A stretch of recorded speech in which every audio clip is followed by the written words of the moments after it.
जितना अभी सूचना हमें प्राप्त हुई है, जितना हमने बयान वगैरह लिए हैं, उससे सामने आ रहा है कि कम से कम भी 6-7 महीने से ये काम चल रहा था इसके अंदर।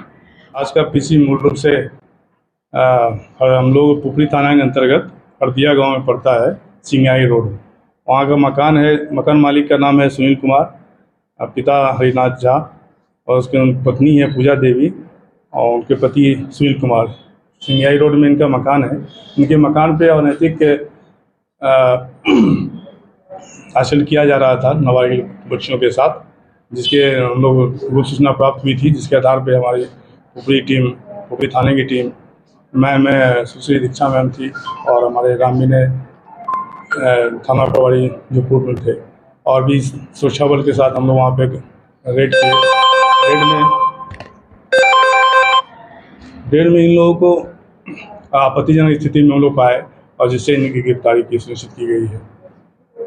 कितने दिन चल रहा था सर ये मामला? सूचना प्राप्त हुई थी विगत कुछ दिनों पहले से ही। नहीं, हम लोग को जैसे ही सूचना प्राप्त हुई इसके बारे में तो हम लोग अपने मैनुअली उनका खोजबीन किए और सत्यता की पुष्टि होने के उपरांत हम लोग रेड किए सामूहिक रूप से और उसके बाद ये गिरफ्तारी सुनिश्चित हुई। उनके मकान मालिक और उनकी पत्नी का जो है इसमें और मुख्य भूमिका है।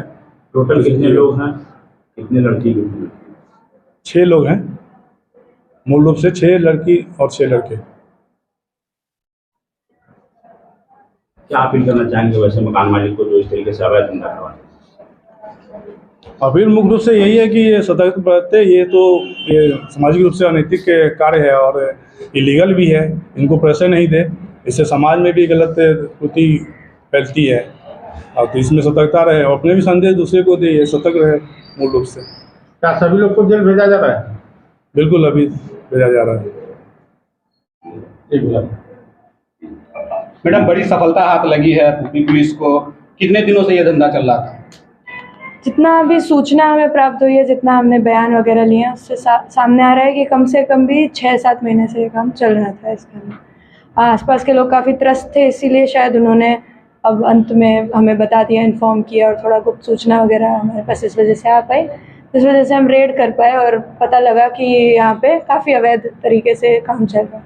अगर एक बिल्डिंग है, उसके पास कोई परमिट नहीं है, ऊपर से वो चेक नहीं कर रहे हैं कि कौन कहाँ क्या जा रहा है, तो ये धंधे इसलिए चलते हैं। इसलिए जो आप कह रहे थे कि मकान मालिक सब ध्यान दें, तो अपने पास कम से कम नोटिस सब रखें कि कौन आ रहा है, कौन जा रहा है। रेंट देते हैं तो एक अग्रीमेंट होता है, इस बेसिस पे आप किसी को भी रख लेते हैं, उसके बाद आप इस तरह के धंधे करते हैं, तो ये बिल्कुल अवैध धंधा है। इसीलिए इस पर कार्रवाई की गई है और आगे भी की जाएगी। जैसा कि इनके बारे में बताया जा रहा है कि ये रेंट पे नहीं बल्कि कुछ घंटों के लिए कुछ पैसे लेकर मकान देते थे। बिल्कुल। क्या ये सच है?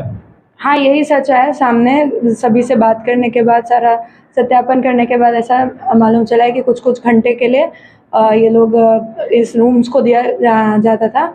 बाहर में डील करते थे, अंदर फिर भेज दिया करते थे लोगों को और कुछ पैसे का डील करते थे अलग अलग रेट पे, अलग अलग टाइम के लिए इनको। जो लोग इस मामले में पकड़े गए हैं उनका कोई आपराधिक इतिहास भी पता किया गया है क्या?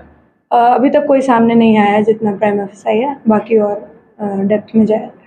जैसा कि जानकारी मिल रही है कि उसी एरिया में कुछ और ठिकाने भी है, क्या ऐसी जानकारी है आप लोगों के पास?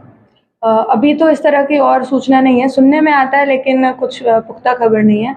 अगर कुछ इन्फॉर्मेशन मिलेगी तो काम किया जाए।